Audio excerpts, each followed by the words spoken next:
Ces dernières semaines, j'ai ressenti le besoin de m'éloigner un peu. Changer d'air, peindre, réfléchir et laisser les choses se poser. Aujourd'hui, je vous partage ces moments-là, entre mon atelier, quelques escapades et tout ce qui commence doucement à s'éclaircir pour la suite de mon année. Bienvenue dans un bout de mon quotidien, j'espère que cette vidéo vous plaira. J'en ai marre d'avoir mes lunettes sales tout le temps, j'ai l'impression de les nettoyer 30 fois par jour, c'est insupportable. Je trouve qu'il n'y a rien de plus désagréable que d'avoir des traces dessus quand on les porte. Voilà, et puis en plus, je mets des traces de doigts, super. Mais enfin, aujourd'hui, journée super cool puisque je vais commencer une nouvelle peinture, un dessin que j'ai terminé de créer il y a quelques jours et puis que j'ai ancré, donc maintenant il reste juste à le peindre. Je l'ai gardé exprès pour aujourd'hui, donc je suis trop content. C'est parti! L'aquarelle que je suis en train de peindre est un petit peu secrète puisqu'elle fait partie d'un projet qui va arriver dans quelques mois et dont je vous parle un peu plus tard dans la vidéo. Du coup, en attendant, j'en profite pour vous montrer un petit peu une aquarelle que j'ai rarement présentée sur YouTube encore et que j'adore, qui s'appelle La mécanique du train. Je pourrais faire genre l'artiste un peu dans son atelier avec une boisson chaude, le petit thé, etc. C'est du jus multifruit. C'est complètement du jus multifruit. Je l'ai juste mis dans une jolie tasse, c'est tout. Cette tasse, je l'aime vraiment trop. Elle est un peu délavée parce que j'ai eu quand j'étais petit à Disneyland, voilà. Et parfois je trouve que c'est super chouette de pouvoir se mettre n'importe quelle boisson, même de l'eau en fait dans des tasses. Déjà c'est confortable et puis en plus, c'est dommage parfois d'avoir des jolies tasses chez soi, même peu importe les tailles et cetera et de pas trop les utiliser. Parce que moi je bois beaucoup de café, mais la plupart du temps je bois des expressos. Donc en fait, c'est les toutes petites tasses. Donc sinon, j'utilise pas trop les grandes tasses, sauf quand je bois des chocolats chauds de temps en temps, mais sinon, je tourne au café. Donc voilà, cette tasse respire le multifruit et ça fait du bien. Voilà. J'ai bu que un café aujourd'hui, hein. Un seul, hein. C'est cool quand même parce que si ça tenait qu'à moi, je pourrais en boire toutes les heures. Au départ, c'est une illustration que j'ai réalisée en 2021, en digital. Elle faisait partie d'un premier projet que j'ai ensuite laissé de côté pendant quelques années avant de me remettre dessus en 2024, ce qui a donné vie ensuite à mon deuxième livre. Et forcément, pour le projet final, je voulais absolument refaire cette illustration qui était très importante pour moi, et cette fois-ci à l'aquarelle.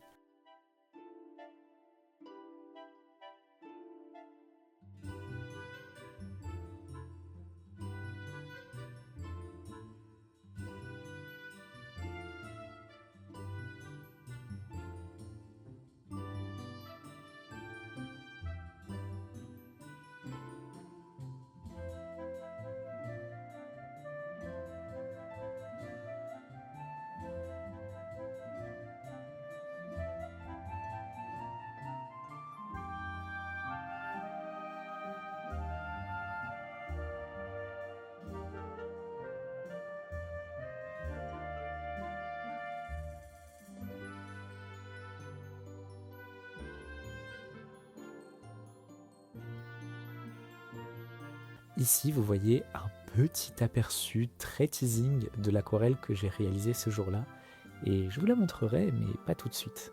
Ensuite, petit repas, c'était très très bon, un restaurant à Bastille. En ce moment, je me sens trop créatif, je suis trop heureux. J'ai une petite surprise qui va normalement sortir au printemps. Je vous en dis pas plus, mais ça m'a déjà été demandé plein de fois et j'ai trop hâte de vous le dévoiler puisque c'est quelque chose que j'avais jamais proposé encore. Et puis évidemment, mon troisième livre. Voilà, c'est une petite exclue pour YouTube puisque j'en ai absolument pas parlé sur les autres réseaux sociaux, que ce soit Instagram ou TikTok. Jamais. Et je sais pas du tout si je vais en parler tout de suite, tout du moins pas avant le mois de mai à mon avis sur les autres réseaux. Donc c'est vraiment quelque chose, que je partage avec vous sur YouTube, en toute spontanéité comme ça en vidéo.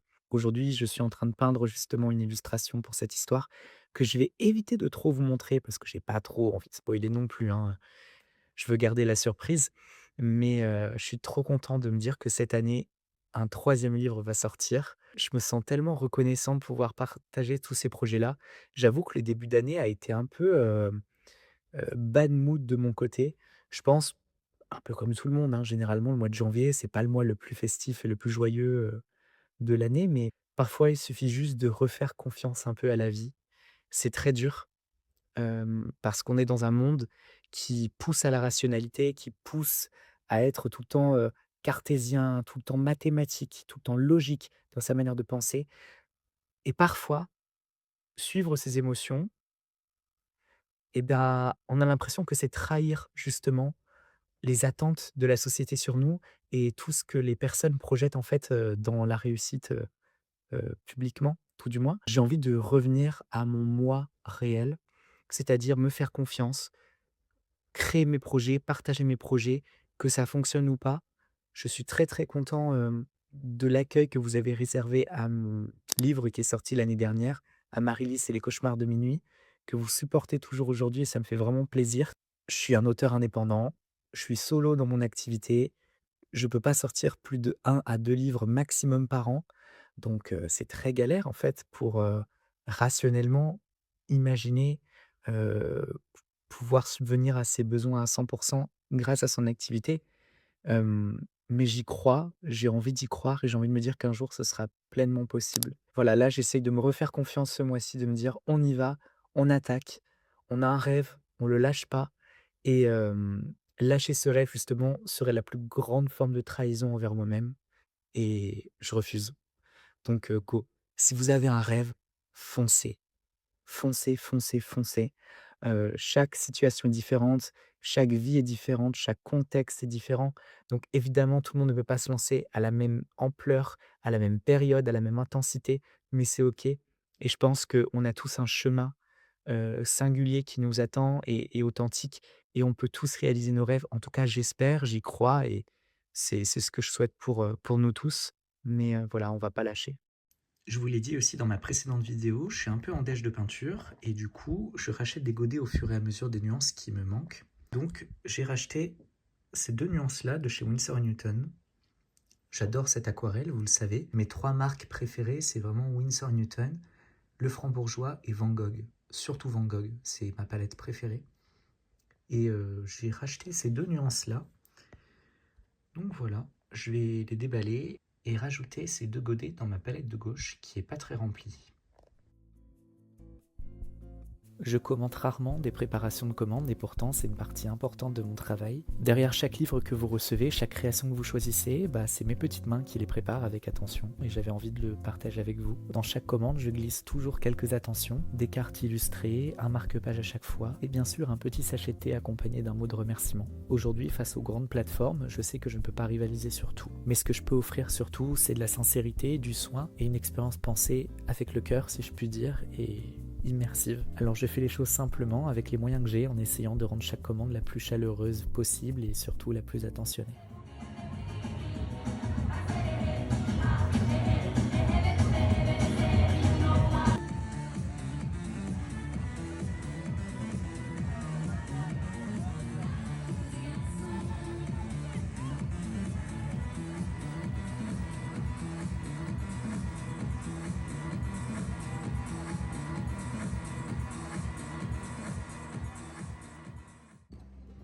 Je vous partage aussi quelques images de mon séjour dans le sud de la France et notamment à Cassis. J'y suis resté 4 jours, c'était la première fois que je découvrais la ville et j'ai vraiment adoré. En plein mois de février, profiter de 20 degrés et du soleil, c'était une vraie bouffée d'oxygène.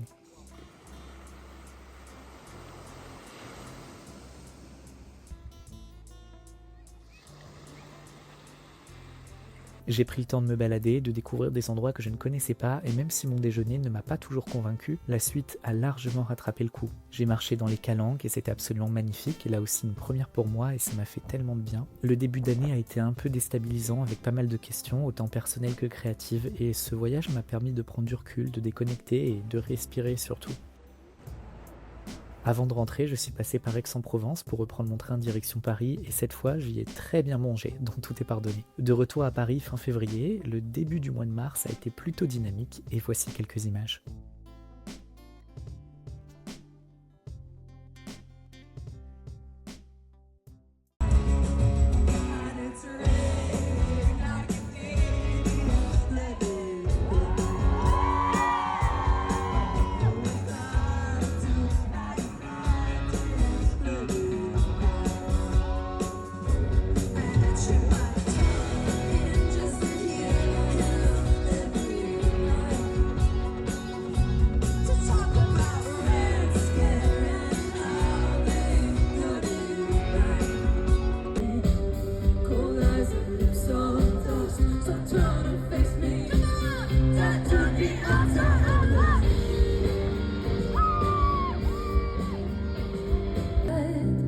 You carve your name inside of my thigh. Blue eyes, stained glass. You want the world, I give it to you. Just don't smoke in your room. Buy new running shoes out in your garden. Spring has come.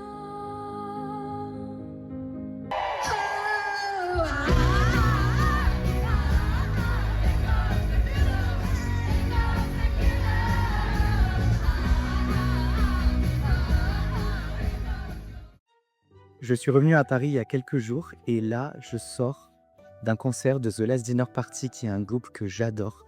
Elles sont incroyables sur scène et je les ai déjà vues fin 2024 à l'Olympia. Et là, je les ai vues cette fois-ci au Zénith de la Villette et franchement, c'était trop, trop, trop, trop cool. J'ai passé un excellent moment et je vous invite à écouter leurs albums si jamais ça vous intéresse. Normalement, je vous ai mis quelques extraits dans ce vlog, donc voilà, c'est vraiment trop chouette. Donc là, je suis en train de rentrer chez moi. Je suis éclaté. Il est minuit et demi. Ouf. Voilà, ça va le faire.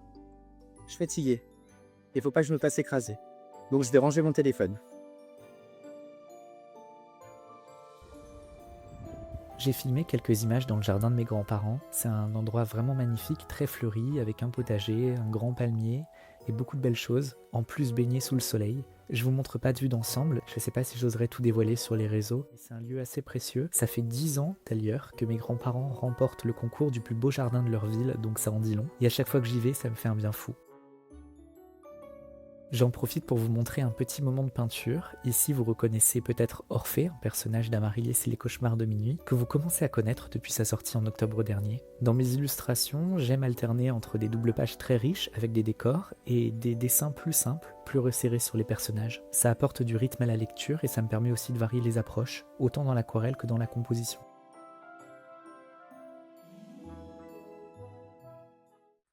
J'ai craqué, voici mon deuxième café du jour. C'est un peu chaud là. Mmh. Il fait pas du tout chaud, hein, chez moi par contre, hein. Là, je suis en t-shirt, en mode on est en été. J'ai enlevé mon gilet parce que je voulais mettre mon sweat, sauf que j'ai oublié de mettre mon sweat et donc du coup, ça fait 1 heure que je suis en t-shirt et je risque de tomber malade et c'est une erreur de débutant. C'est un vrai problème. Je l'ai appuyé sur les lunettes.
Ces dernières années, auteurs, éditeurs, libraires, de plus en plus choisissent d'autres voies que le schéma traditionnel du monde du livre pour défendre leur vision et leur travail. Il y a quelques mois, Chérine et Michel, toutes deux autrices et éditrices indépendantes, m'ont parlé d'un projet un peu fou. Organiser la toute première édition du Salon du livre illustré Jeunes Talents à 2 pas du château de Chambord. Et elles m'ont surtout proposé de parrainer cet événement. Je ne m'attendais pas du tout à ça, surtout que ma carrière vient à peine de commencer. Et en discutant avec elles, j'ai compris à quel point ce salon leur tenait à cœur et combien elles étaient passionnées par ce projet. J'ai pas hésité longtemps avant de dire oui et j'ai été grandement vraiment touché par cette proposition. Le salon aura lieu les 23 et 24 mai 2026. Vous êtes déjà plusieurs à m'avoir écrit que vous viendrez et ça me rend très heureux de voir que les rencontres ne s'arrêtent pas aux écrans. Se voir en vrai, échanger, parler de livres, de projets, de rêves, c'est tout le sens de ce que je fais. Pendant le salon, j'aurai l'immense honneur de proposer une conférence autour de l'édition indépendante. Je ferai également partie du jury des 3 concours, auteur, éditeur et illustrateur. Et pour cet événement, je dédicacerai bien entendu mes 2 livres et je vous prépare de jolies surprises aussi que je vous dévoile bientôt. Si vous portez un projet créatif lié de près ou de loin avec le livre et que vous souhaitez participer à un événement convivial et surtout engagé en faveur des artistes indépendants, il n'est pas trop tard pour candidater. J'espère vraiment vous y retrouver et j'ai hâte de vivre ces 2 jours de salon avec vous.